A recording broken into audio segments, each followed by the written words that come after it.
नमस्कार फ्रेंड्स, मैं नरेंद्र पांडे। नमस्कार फ्रेंड्स, मैं नरेंद्र पांडे आपसे एक बार फिर स्वागत करता हूं।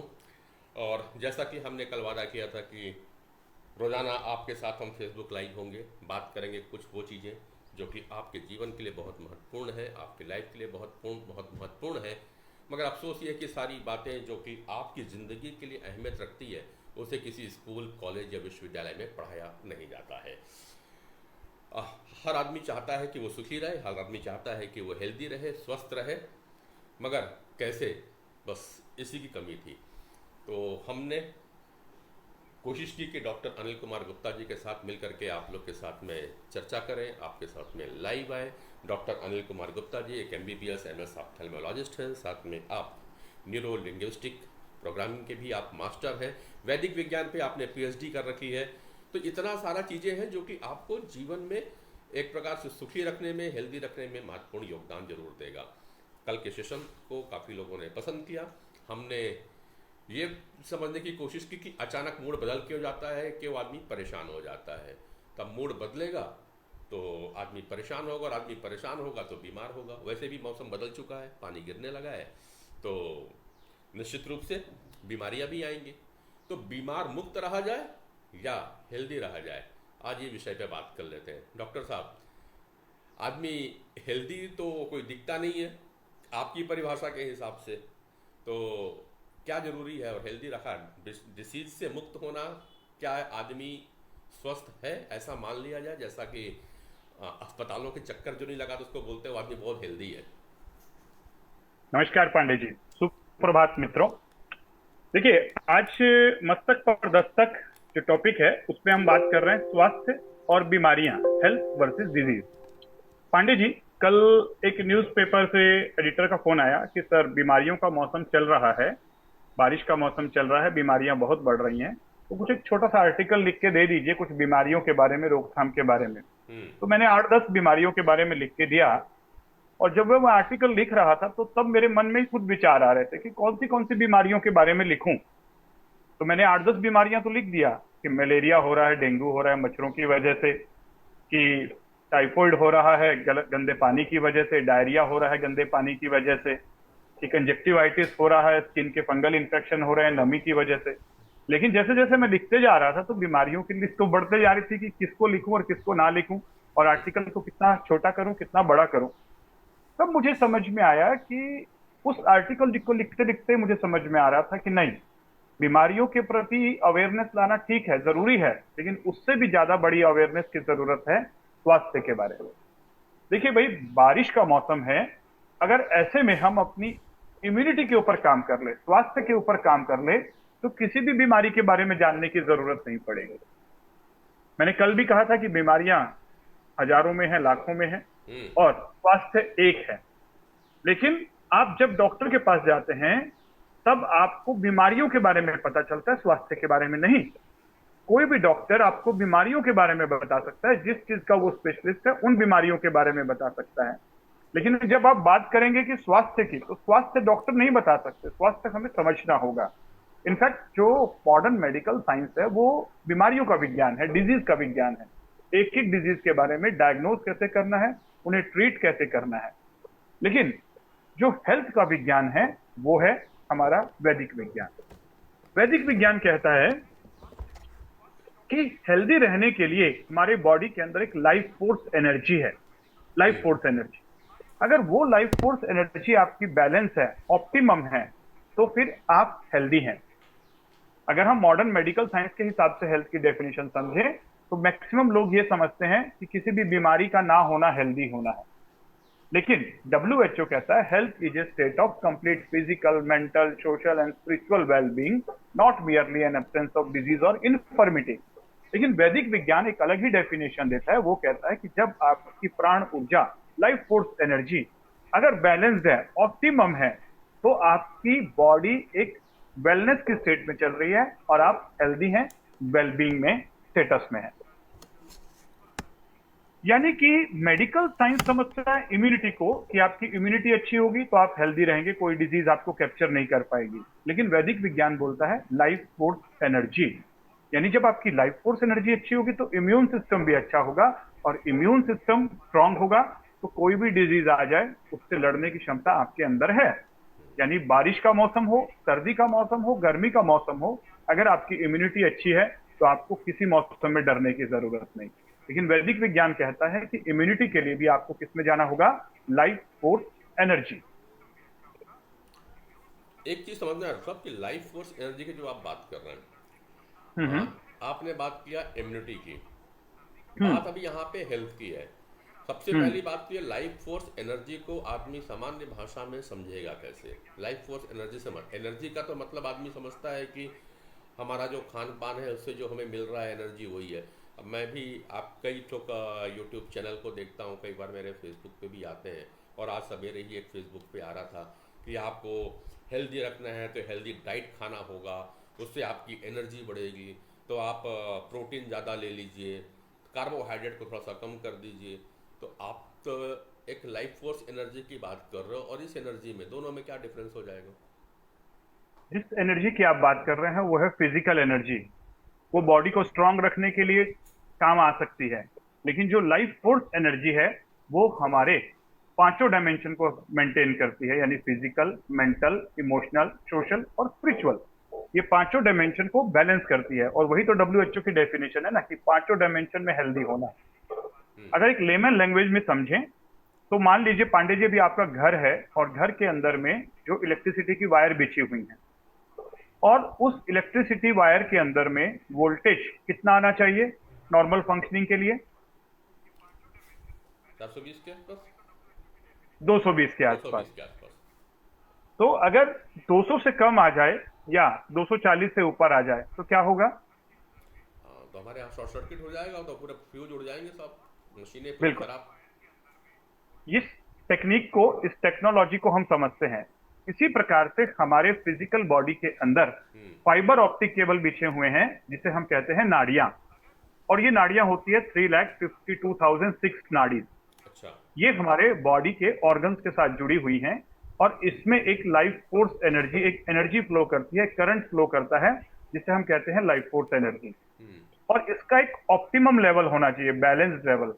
अगर ये कम हुआ या ये ज्यादा हुआ तो दोनों ही कंडीशन में बॉडी की जो मशीनें हैं, जैसे हार्ट एक टुल्लू पंप की तरह काम करता है, स्टमक एक जूसर मिक्सर ग्राइंडर की तरह काम करता है, आईज एक कैमरा की तरह काम करती है, ईयरफोन की तरह काम कर रहे हैं। बॉडी का हर एक ऑर्गन एक छोटे छोटे स्पेयर पार्ट की तरह है, मशीन की तरह है। और ये पूरी बॉडी जुड़ी हुई है ब्रेन के कंप्यूटर से, और इस ब्रेन के कंप्यूटर में माइंड का सॉफ्टवेयर है। लेकिन ये माइंड का सॉफ्टवेयर, ब्रेन का कंप्यूटर, बॉडी का हार्डवेयर, इसके अंदर में बिछा हुआ है फाइबर ऑप्टिक केबल का जाल, जिसे हम कहते हैं नाड़ियां। और नाड़ियों में फ्लो कर रहा है एक करंट, जिसे हम कहते हैं लाइफ फोर्स एनर्जी, यानी life force current, bio electrical current. अगर ये करंट एबनॉर्मल हो जाए तो आपके बॉडी के जो ऑर्गन्स हैं उसकी फंक्शनिंग इम्प्रॉपर हो जाएंगी, राइट? तो अगर ये कम हुआ तो प्रॉब्लम है, ज्यादा हुआ तो प्रॉब्लम है। पहले समय में जब तक क्वांटम फिजिक्स नहीं आया था, इन बातों को समझा नहीं जा रहा था। लेकिन जब क्वांटम फिजिक्स ने बताया कि हमारी बॉडी के अंदर एक बायो इलेक्ट्रिकल एनर्जी फ्लो करती है, अदृश्य। In fact medical science ECG, EEG और भी कई प्रकार के bio feedback, neuro feedback machines के द्वारा बॉडी के वोल्टेज को मेजर करता है कि अब नॉर्मेलिटी तो नहीं आ गई है। लेकिन वैदिक विज्ञान में पहले से ही कहा गया है कि केवल ब्रेन और हार्ट की ही बायो इलेक्ट्रिकल एनर्जी नहीं होती, बॉडी के हर ऑर्गन का एक बायो इलेक्ट्रिकल फोर्स है, जिसे लाइफ फोर्स एनर्जी कहा गया है। और अब क्वांटम फिजिक्स बेस्ड ऐसी क्वांटम डिवाइसेस आ गई हैं, जिसके द्वारा आप अपने बॉडी की लाइफ फोर्स एनर्जी का मेजर करके ये पता कर सकते हैं कि कहां पर लाइफ फोर्स एनर्जी इम्बैलेंस हो गई है। जहां पर भी इम्बैलेंस हो गई है वहां के बॉडी की फंक्शनिंग डिस्टर्ब हो जाएगी। यानी कि जो भी डिजीज है वो कब आएगी? जैसे आपके घर में अगर वोल्टेज गड़बड़ हुआ तो एक दिन में इंस्ट्रूमेंट खराब नहीं होगा, लेकिन लगातार लो वोल्टेज पे या हाई वोल्टेज पे इंस्ट्रूमेंट चलता रहा तो उसकी जो हेल्थ है उस इंस्ट्रूमेंट की खराब हो जाएगी, और एक दिन ऐसा आएगा उसका कैपेसिटर उड़ जाएगा, उसका ट्रांसफार्मर उड़ जाएगा। इसी प्रकार से बॉडी के जो ऑर्गन्स हैं, अगर उसमें लगातार लाइफ फोर्स एनर्जी लो चल रही है या हाई चल रही है, उस कंडीशन में उस बॉडी के जो ऑर्गन्स की जो फिजियोलॉजी है वो धीरे धीरे डिस्टर्ब होगी, बायोकेमिस्ट्री डिस्टर्ब होगी, फिर फिजियोलॉजी, एनाटॉमी, पैथोलॉजी।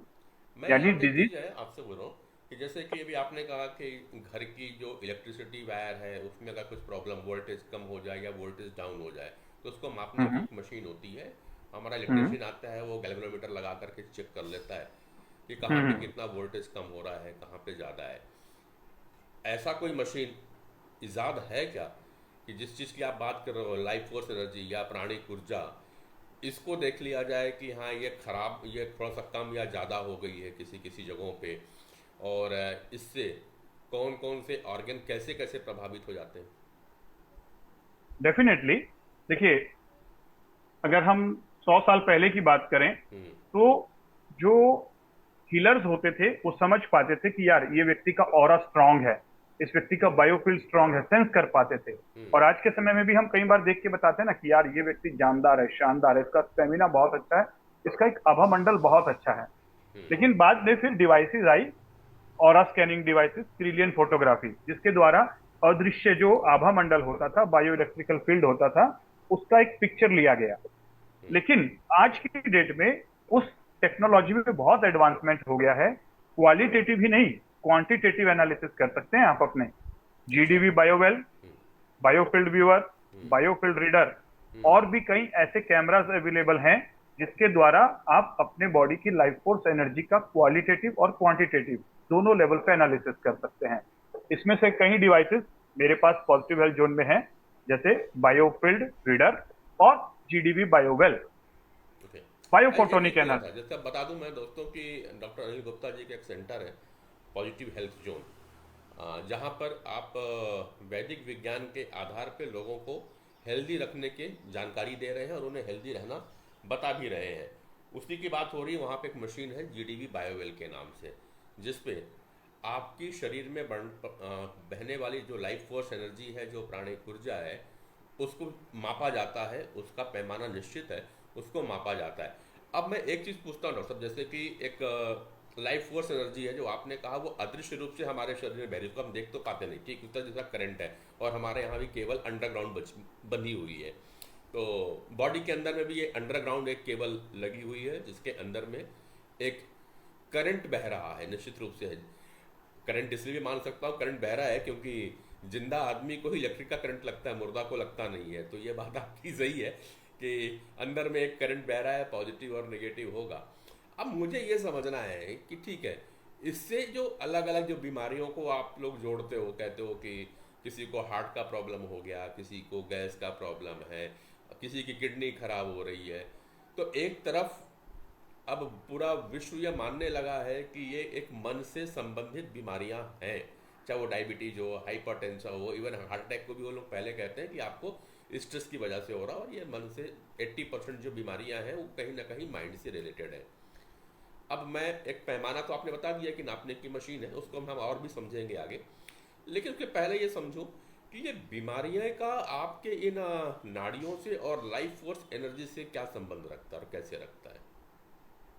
देखिए, पहले मेडिकल साइंस की बात करते हैं। मेडिकल साइंस खुद कह रहा है हम्म। कि 80% बीमारियां साइकोसोमेटिक हैं। जी। साइकोसोमेटिक का मतलब है, वो ज्यादातर कहते हैं स्ट्रेस इंड्यूस्ड हैं। हम्म। Stress, stress. इमोशनल और मेंटल स्ट्रेस। हम्म। दूसरा वो कह रहे हैं, मेडिकल साइंस कहता है कि गलत खान पान, रहन सहन, यानी अनहेल्दी लाइफस्टाइल, ये बीमारियों का कारण है। हम्म। राइट। लेकिन ये मेंटल इमोशनल स्ट्रेस और लाइफस्टाइल बॉडी में डिजीज कैसे लेके आ रहा है और कैसे रिवर्स किया जाए, इसका आंसर मेडिकल साइंस के पास नहीं है, साइंटिफिक वे में। हम्म। तो वैदिक विज्ञान कहता है कि मन एक मनोमय कोश है, तीसरी बॉडी है, इनविजिबल पार्ट, सॉफ्टवेयर। ओके। और बॉडी अन्नमय कोश है, फर्स्ट लेयर। हम्म। और वैदिक विज्ञान कहता है 5 कोश, यानी कि पहला कोश अन्नमय कोश, जिसका मेडिकल साइंस एक्सपर्ट है। तीसरा मनोमय कोश, जिसका साइकोलॉजी और साइकेट्रिस्ट एक्सपर्ट हैं। लेकिन इन दोनों के बीच में एक लेयर है जिसे हम कहते हैं प्राणमय कोश, और इसी में नाड़ी और चक्र हैं। राइट। ठीक। यानी मन में जब भी तनाव आएगा, किसी भी प्रकार का तनाव, छोटा तनाव या बड़ा तनाव, हम्म। तो मनोमय नाड़ी ब्लॉक हो जाएंगी। और मनोमय नाड़ी ब्लॉक होंगी तो मनोमय नाड़ी का जो एक हिस्सा है वो फिजिकल बॉडी के ऑर्गन के साथ जुड़ा हुआ है। हम्म। राइट। ठीक। यानी मेडिकल साइंस कह रहा है स्ट्रेस आएगा तो डिजीज आएंगी, लेकिन वैदिक विज्ञान उससे भी आगे चल के कहता है कि किस प्रकार का स्ट्रेस आएगा तो किस प्रकार की बीमारी आएगी। जैसे कोई व्यक्ति अगर लंबे समय से डरा हुआ है तो किडनी की प्रॉब्लम आएगी। कोई लंबे समय से जेलसी में है तो किस में प्रॉब्लम आएगी? लीवर में प्रॉब्लम आएगी। कोई लंबे समय से एक्सप्रेस नहीं कर पा रहा है, थायराइड में प्रॉब्लम आएगी। कोई घुटन महसूस कर रहा है तो घुटने में प्रॉब्लम आएगी। कोई एक बहुत ज्यादा दुखी है तो लंग्स में प्रॉब्लम आएगी। यानी कि जो इमोशनल डिस्टर्बेंसेस हैं, जिसे हम इमोशनल स्ट्रेस कह रहे हैं, एक पर्टिकुलर टाइप का इमोशनल स्ट्रेस एक पर्टिकुलर टाइप के ऑर्गन को अफेक्ट कर रहा है। क्यों? इसका मेडिकल साइंस के पास आंसर नहीं है, लेकिन वैदिक विज्ञान के पास आंसर है कि नाड़ियां जो हैं एक तरफ अन्नमय कोश में फिजिकल बॉडी में जुड़ी हुई हैं और दूसरा हिस्सा मन से जुड़ा हुआ है, मनोमय नाड़ियां, मनोव्यय नाड़ियां। अब जब मन में कोई पर्टिकुलर टाइप की इमोशन आएगी तो एक पर्टिकुलर टाइप की फ्रीक्वेंसी चेंज होगी और वो पर्टिकुलर टाइप की फ्रीक्वेंसी एक पर्टिकुलर टाइप की नाड़ी को अफेक्ट करेगी। वहां पे ब्लॉकेज आएगा और लाइफ फोर्स एनर्जी उस ऑर्गन की, वोल्टेज उस ऑर्गन की खराब हो जाएगी। जैसे ही वोल्टेज गड़बड़ हुआ तो पहले वहां पे एनर्जी चेंज आ गई। बीमारियां 4 स्टेज में आती हैं। First is energy changes, then उसके बाद फिजियोलॉजिकल चेंजेस, हल्का हल्का कुछ महसूस होना शुरू होगा। फिर बायोकेमिकल चेंजेस, यानी अब blood test, urine test positive आने शुरू होंगे। फिर पैथोलॉजिकल चेंजेस, यानी अब सीटी स्कैन, एमआरआई, सोनोग्राफी में कुछ विजिबल चेंजेस दिखाई देंगे। बहुत बार पेशेंट डॉक्टर के पास जाते हैं, सर मुझे अच्छा नहीं लग रहा है, अच्छा नहीं लग रहा है और मुझे कुछ टेस्ट करवा के देखिए। और डॉक्टर सारे टेस्ट करवाता है लेकिन कोई भी टेस्ट पॉजिटिव नहीं आता और डॉक्टर कहता है नहीं यार कोई प्रॉब्लम नहीं है, तुम आराम से, तुम्हें फालतू मन का एक वहम हो गया है, तुम्हारी बॉडी हेल्दी है। ये वो स्टेज होती है जब जहां पर पर्सन फील कर रहा होता है उसकी लाइफ फोर्स एनर्जी डिस्टर्ब हो चुकी है और वो एनर्जी के डिस्टर्बेंसेस को फील कर पा रहा है, माइंड के लेवल पे भी, बॉडी के लेवल पर भी। लेकिन अभी तक वो डिजीज एनर्जेटिक लेवल पर है, उसमें फिजियोलॉजिकल हल्का हल्का शुरुआत हुई है, बायोकेमिकल पैथोलॉजिकल नहीं हुई है। यानी अभी उसके कोई भी टेस्ट पॉजिटिव नहीं आएंगे और पेशेंट परेशान हो जाता है कि सर टेस्ट सारे नॉर्मल आ रहे हैं लेकिन बॉडी अच्छी नहीं लग रही है, मन अच्छा नहीं लग रहा है। अब 6 से 8 महीने बाद जब वो वेट करेगा तो ये फिजियोलॉजिकल चेंजेस, बायोकेमिकल चेंजेस में कन्वर्ट हो जाएंगे और फिर पैथोलॉजिकल में, और यहीं पर स्टेज आती है। कहने का मतलब आपका ये है कि बीमारियां जब तक दिखाई देती है एक डॉक्टर को, उसके पहले आदमी बीमार हो चुका होता है। कुल मिला के मतलब जब तक डॉक्टर को दिखाई दे बीमारी, जब तक डॉक्टर बीमारी को पकड़े उसके पहले आदमी बीमार हो जाता है। अच्छा चलो एक और अभी आपने जो बातें कही ना, उस पर एक और बात मैं सोचता हूँ, क्योंकि हमारा जो पॉपुलेशन है ना देश का, वो 70% अभी भी गांवों में चलता है। और अगर आप देखें तो यही कुछ लक्षण होते हैं जो भी आपने बताया। डॉक्टर के पास जाएंगे, रिपोर्ट चेक कराएंगे, कुछ दिखेगा नहीं, लेकिन पेशेंट कंप्लेन कहता है मैं पूरा दिन थका थका सा रहता हूँ, मेरा काम करने का मन नहीं करता, मैं चिड़चिड़ापन, मुश्किल, मेरे अंदर में चिड़चिड़ापन आ गया है। डॉक्टर के पास जाता है साहब, डॉक्टर पूरा चेक करके 1000-2000 की जांच भी करवा देते हैं और रिपोर्ट में कुछ निकलता नहीं है। तब वो पहुंचता है बाबा के पास में और बाबा लोग फिर उनको अपने प्रवचन में चलते रहते हैं। कितना लाभ होता है या नहीं पता, लेकिन हाथरस जैसी घटनाएं भी अक्सर हो जाती हैं। अब मेरा प्रश्न आपके साथ में ये है, यही जो आप चालू कर रहे थे, क्या इस तरह के जो इंडिकेशन जो हैं वो एक्चुअल ये लाइफ फोर्स एनर्जी का घटना ही है जो ये बताने की कोशिश कर रहा है कि आप आने वाले समय में बीमार होने वाले हो और अभी हुए नहीं हो? एग्जैक्टली जो मैं डेफिनेटली देखिए, मेडिकल साइंस भी प्रिवेंशन की बात करता है, prevention is better than cure. लेकिन प्रिवेंटिव एस्पेक्ट पे मेडिकल साइंस के पास कोई प्रॉपर साइंस नहीं है, लेकिन वैदिक विज्ञान पूरा प्रिवेंशन का ही विज्ञान है। तो जब व्यक्ति फील कर रहा होता है ना एनर्जी को, ये जो एनर्जी हम डेली बेसिस पे फील भी करते हैं, कई बार आप फील करते हैं ना कि आज दिन भर अच्छा नहीं लग रहा है, उस दिन आपकी लाइफ फोर्स एनर्जी डाउन होती है, क्योंकि लाइफ फोर्स एनर्जी के बायोरिथमिक साइकिल्स होते हैं। इसी प्रकार से कई बार ये लाइफ फोर्स एनर्जी जब पूरी डिस्टर्ब हो जाती है तो आप लगातार 3 महीने 6 महीने लो एनर्जी में व्यतीत करते हो। आपकी बॉडी में भी पेन होते रहता है, आपके माइंड की भी प्रोडक्टिविटी, एफिशिएंसी कम हो जाती है और आपको लगता है कि नहीं अच्छा नहीं लग रहा है, अच्छा नहीं लग रहा है। ब्लड टेस्ट करवाते हो, यूरिन टेस्ट करवाते हो, कुछ भी पॉजिटिव नहीं है। यही तो वो स्टेज है ना जहां पे लाइफ फोर्स एनर्जी डिस्टर्ब है, राइट। और बहुत सारे लोग यहाँ पर परेशान होते रहते हैं और फिर बाद में उनको मेजर बीमारी आ जाती है। लेकिन कई लोग ऐसे भी होते हैं, यहीं पर वो बदलाव लेकर आते हैं, योगा शुरू करते हैं, मेडिटेशन शुरू करते हैं, एक्सरसाइज शुरू करते हैं, डाइट, लाइफस्टाइल चेंज करते हैं और उनको करीब करीब 1 महीने के अंदर ही रिजल्ट मिलना शुरू होता है। आपने देखे होंगे बहुत सारे टेस्टिमोनियल, लोग बताते हैं कि सर मेरे को बड़ी बड़ी बीमारी पैदा हो गई थी, किसी को मल्टीपल स्क्लेरोसिस था, किसी को स्लिप डिस्क था, लेकिन उन्होंने योग के साथ जुड़ा और योग से उनकी बीमारी रिवर्स हो गई। इसके पीछे का भी कारण क्या है? अगेन मैं कहता हूं कि जो भी उन्होंने किया, चाहे वो एक्सरसाइज किया या डाइट चेंज किया, चाहे उन्होंने काउंसलिंग लिया, चाहे उन्होंने लाइफस्टाइल में बदलाव किया, फिर उन्होंने अपनी लाइफस्टाइल के साथ साथ लाइफ फोर्स एनर्जी में बदलाव लाया। और लाइफ फोर्स एनर्जी जैसे ही बदलती है, फ्लो होना शुरू होता है, तो हमारी बॉडी के अंदर एक क्षमता है डिजीज के रिवर्सल की, यानी बीमारी को रिवर्स किया जा सकता है।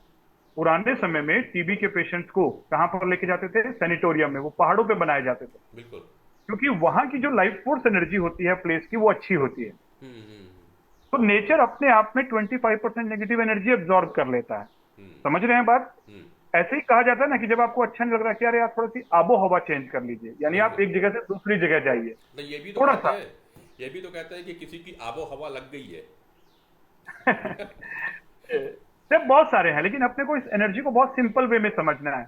हम डे टू डे बेसिस पे अपनी एनर्जी को फील भी करते हैं, लेकिन उसे साइंटिफिक वे में समझ नहीं पाते। जी। साइंटिफिक वे में समझना है तो वैदिक विज्ञान कहता है नाड़ियां, नाड़ियों के अंदर एनर्जी, और आपका खान पान, आपका रहन सहन, आपकी स्लीप, आपके सोच, आपके विचार, आपका एनवायरमेंट, ये सारी चीजें आपकी लाइफ फोर्स एनर्जी को इफेक्ट करती है। आपका जो बायोफील्ड है वो करीब करीब 12 फीट का होता है, 10 से 12 फीट। आपके चारों तरफ एक ऊर्जा का क्षेत्र है जिसे हम बायोफील्ड कहते हैं। ओके। और ये मन से, लोगों से, डाइट से, इन्वायरमेंट से, सब चीजों से इफेक्ट होता है। और जब लगातार आपका बायोफील्ड चोट खाते रहता है, कभी मन से चोट खा रहा है, कभी डाइट की चोट खा रहा है, कभी इन्वायरमेंट में चोट खा रहा है, कभी लोगों से उल्टे सीधे विचार मिल रहे हैं, तो ऐसे में आपका बायोफील्ड खराब हो जाता है। और ये बायोफील्ड खराब होना मतलब आपकी बायो इलेक्ट्रिकल एनर्जी खराब होना, मतलब नाड़ियां ब्लॉक होना। मतलब बायोफील्ड का मतलब अगर लेमैन भाषा में और सामान्य भाषा में समझूं तो ये है कि जैसे कि हमारे जो बड़े महापुरुष हैं, देवी देवता हैं, उनके पीछे तरफ एक जो चक्र दिखाया जाता है, उसी को बायोफील्ड ले लिया जाए, माना जा सकता है। देखिए, अगर हम इसको एक लेमन लैंग्वेज में देखें तो एक हर देवता के पीछे, सर के पीछे दिखाया जाता है एक चक्र था, वो उसके सिर का आभा मंडल है, यानी सिर का बायोफील्ड है, पूरी बॉडी का नहीं, अच्छा। चेहरे का और सर का। क्योंकि हम ज्यादातर उनके चेहरे से प्रभावित होते हैं, उनकी पर्सनैलिटी से प्रभावित होते हैं, इसलिए उसके पीछे दिखाया जाता है। लेकिन जैसे वो सिर के पीछे दिखाया गया, ऐसे ही आपकी पूरी बॉडी के चारों तरफ एक बायोफील्ड है। और इस बायोफील्ड को आज क्वांटम डिवाइसेस से आप देख सकते हैं, ठीक है। लेकिन इस बायोफील्ड को अगर हम वैदिक विज्ञान से समझे तो वैदिक विज्ञान कहता है पंचकोश, आपके 5 कोश हैं, 4 कोश इनविजिबल हैं, अदृश्य हैं, लेकिन क्वांटम फिजिक्स कहता है बायोफील्ड। अगर हम दोनों को इंटीग्रेट करें तो ये बायोफील्ड और पंचकोश एक ही कॉन्सेप्ट है। और thanks to science and technology आज हमारे पास बायोफील्ड रीडर, बायोफील्ड व्यूअर है, कि जिससे हम अपने बायोफील्ड को समझ सकते हैं। मन में अगर परेशानी आएगी, इमोशंस आएगी, तो बायोफील्ड में चेंज आएंगे। आपकी अगर इंटेलेक्ट लो है तब आपके बायोफील्ड में चेंज आएंगे। अगर आपकी सोल परेशान है, आप कुछ ऐसे काम कर रहे हैं जिसमें आपकी सोल के साथ आप एक अलाइनमेंट में नहीं है, आप करना कुछ और चाह रहे हैं, कर कुछ और रहे हैं मजबूरी वश, तो भी आपके बायोफील्ड में चेंजेस दिखाई देते हैं। एक बायोफील्ड इरिटेटेड दिखाई देता है। और जब आप कॉन्ग्रुएंट होते हैं, मस्त होते हैं, अपने आप में एकदम अलाइन होते हैं, तो आपका बायोफील्ड एकदम सुंदर होता है। यानी जैसे फिजिकल बॉडी होती है ना, जब आप नहा धो के आते हैं तो मस्त एकदम से स्मेल आ रही होती है, अच्छी वाली खुशबू आ रही होती है और आपकी बॉडी अच्छी दिखती है। लेकिन जब आप एक गंदे संदे रहते हैं, बीमार होते हैं, तो आपके पूरे बाल लंबे हो जाते हैं, दाढ़ी बढ़ जाती है, बॉडी में से गंदगी स्मेल आती है। उसी प्रकार से आपकी मेटाफिजिकल बॉडी है। मेटाफिजिकल बॉडी मतलब आपका प्राणमय कोश, आपका मनोमय कोश, आपका विज्ञानमय कोश, आपके आनंदमय कोश। यानी एक फिजिकल बॉडी के ऑर्गन्स हैं, जैसे किडनी होती है, लीवर होता है, ऐसे ही हमारे मेटाफिजिकल ऑर्गन है, मन, चित्त, बुद्धि, आत्मा। अगर हम समझें तो ये हमारे ऑर्गन ही हैं। जैसे किडनी फेल हो जाती है, वैसे ही इंटेलेक्ट फेल हो जाती है, बुद्धि भ्रष्ट। और ये जो मेटाफिजिकल ऑर्गन है, ये बॉडी की तरह है, इसीलिए इन्हें कहा गया बॉडी बियॉन्ड बॉडी, जो मैंने बुक भी लिखा। मैं बताना चाह रहा हूं कि पंचकोश और बायोफील्ड दोनों एक कॉन्सेप्ट है। हमारी वैदिक विज्ञान को क्वांटम फिजिक्स के साथ जोड़ के लॉजिकल और प्रैक्टिकल वे में समझने की जरूरत है। बिल्कुल। तो आज की चर्चा को हम यहीं रोकेंगे। मुख्य बात आज थी कि व्यक्ति आप अगर बीमारी नहीं है तो अपने आप को हेल्दी समझ लेता है, जो कि गलत है आज के फिनोमिना में। और हेल्दी रहना है, बीमार हो गए हैं तो निश्चित रूप से मॉडर्न मेडिकल साइंस की ओर जाना होगा, क्योंकि आपको बहुत सारी डायग्नोसिस करानी होगी, बहुत सारी इलाज है और फास्ट रिकवरी के लिए आपको बहुत सारी दवाई और इंजेक्शन की ज़रूरत पड़ती है। लेकिन यदि हेल्दी रहना है, यानी बीमारी के पहले की यात्रा है वो, और हेल्दी रहने के लिए आपको वैदिक विज्ञान की ओर जाना होगा, जैसा कि डॉक्टर अनिल कुमार गुप्ता जी बता रहे हैं। डॉक्टर अनिल जी का खास ये भी है कि पॉजिटिव हेल्थ जोन में आपके पास में बहुत सारी अब वो डिवाइसेस हैं जिनके माध्यम से आप अपनी बॉडी को टोटल स्कैन कर सकते हैं। कौन सी बॉडी? पहली बॉडी जो हमारी है, जो बता रहे थे कि अन्नमय कोश है, उसे तो हर कोई स्कैन कर लेता है, चाहे बाहर के पार्ट्स हो या अंदर के। लेकिन एक पार्ट ऐसा है जो स्कैन नहीं हो पाता है, वो है एनर्जी का स्कैन, जो कि सेकंड लेयर हमारी बॉडी की कहलाती है। तो वो जो सेकंड लेयर को स्कैन करना है, उसके लिए कुछ मशीनें हैं जहाँ पे लोग टेस्ट करा सकते हैं और ये पता करा सकते हैं कि वो वाकई में कितने हेल्दी हैं और आने वाले समय में कहीं उन्हें कोई बीमारी तो नहीं होने वाली है, किसी ऑर्गन में कोई परेशानी तो नहीं होने वाली है। खैर, कैसे कैसे ऑर्गन में क्या क्या परेशानियाँ होती हैं, इसके ऊपर भी हम आगे बात करेंगे। लेकिन सबसे बड़ा इशू है, वो बार बार बात कहते हैं कि सारी बीमारियों का मूल कारण जो है ना, वो आपका मन है। तो और बात यही हुई कि एनर्जी में प्रॉब्लम किसके वजह से हुई? मन की वजह से प्रॉब्लम हुई। आपने मन में गलत विचार लाए, आपने गलत सोचा, उसकी वजह से आपका खान पान भी मेरे ख्याल डॉक्टर साहब मन से ही होता है, क्योंकि आदमी जो खाता है वो मन से ही खाता है ना। तो अगर वो मन से गया तो कहीं ना कहीं आपकी एनर्जी में प्रॉब्लम आएगा। और हम फालतू पड़े रहते हैं कि प्रोटीन का डब्बा खरीद लो, तो फलाना इवियन की टैबलेट खरीद लो, बहुत सारी चीज़ें हैं। लोग जा कर के इंजेक्शन भी लगवा रहे हैं और बोलते हैं एनर्जी, पर वो 4-5 दिन बाद फिर वापस वैसे ही आ जाते हैं। तो एक बार इस विज्ञान को समझिए। हम रोज़ाना आपके साथ में सुबह 10 बजे जुड़ जाएंगे। आपके प्रश्नों का हम इंतज़ार भी करते रहेंगे। आप लिख दीजिए हमारे पास में प्रश्न अपने, और हम वैदिक विज्ञान के माध्यम से, वैदिक विज्ञान से जो क्वांटम बेस्ड डिवाइसेस जो वेस्टर्न कंट्री ने ईजाद की है, उनके माध्यम से, डॉक्टर अनिल के परामर्श के माध्यम से आपको हेल्दी रहने की सलाह बताएंगे। अभी तक जो सलाह उपलब्ध हैं, चाहे वो किसी भी सोशल मीडिया पे हो, वो सारी की सारी थ्योरेटिकल होती हैं, साइंटिफिक नहीं है उस पर। ये एक फोरम है पॉजिटिव हेल्थ जोन का, जहाँ पे हर चीज़ का साइंटिफिक वे बताया जाएगा। क्वांटम मशीनें भी हैं तो वैदिक विज्ञान के थ्रू कोरिलेट किया जा रहा है। वैदिक विज्ञान के बातों को क्वांटम थ्योरी के साथ में को रिलेट किया जा रहा है। तो कल हम फिर जुड़ेंगे। डॉक्टर साहब, कुछ अंतिम में आपके साथ में कुछ शब्दों के साथ। अंतिम में इतना ही कहना चाहूंगा कि हमें आज के समय में जो इंफॉर्मेशन एक्सेस है और टेक्नोलॉजी एक्सेस है, उसमें नहीं जाना है। Excess of information making us crazy, excess of technology making us lazy. दोनों का सही डायरेक्शन में यूज करना है। क्वांटम वेदा, इसका मेन मकसद है वैदिक विज्ञान को क्वांटम साइंसेस के साथ जोड़कर लॉजिकल, साइंटिफिक, प्रैक्टिकल वे में डे टू डे लाइफ में कैसे अडॉप्ट करना। हेल्थ का पूरा विज्ञान वैदिक विज्ञान है, डिजीज का पूरा विज्ञान मॉडर्न विज्ञान। दोनों विज्ञान को समझना है। अगर आप हेल्थ के विज्ञान को समझ लेते हैं तो बीमारियां आएंगी नहीं। जो आ चुकी हैं उन्हें रिवर्स करने के लिए मॉडर्न मेडिकल साइंस की मदद लें, साथ ही साथ इसको जोड़ें। दोनों को हाथ मिलाकर हमें समझदार बनना है, सजग बनना है, स्मार्ट बनना है और अपने मस्तक पर दस्तक देते रहना है, क्योंकि ठीक सब यहीं से होगा, बिगड़ा भी सब यहीं से है, ठीक भी यहीं से होगा। लेकिन इसके लिए बार बार दस्तक देना पड़ेगा। तो धन्यवाद डॉक्टर साहब। फिर से कल सुबह मस्तक पर दस्तक देने के लिए हाजिर हो जाऊंगा मैं डॉक्टर अनिल गुप्ता जी के साथ में। नमस्कार। स्वस्थ रहे, मस्त रहे, व्यस्त रहे और जहां भी रहे जबरदस्त। थैंक यू जी। Thank you.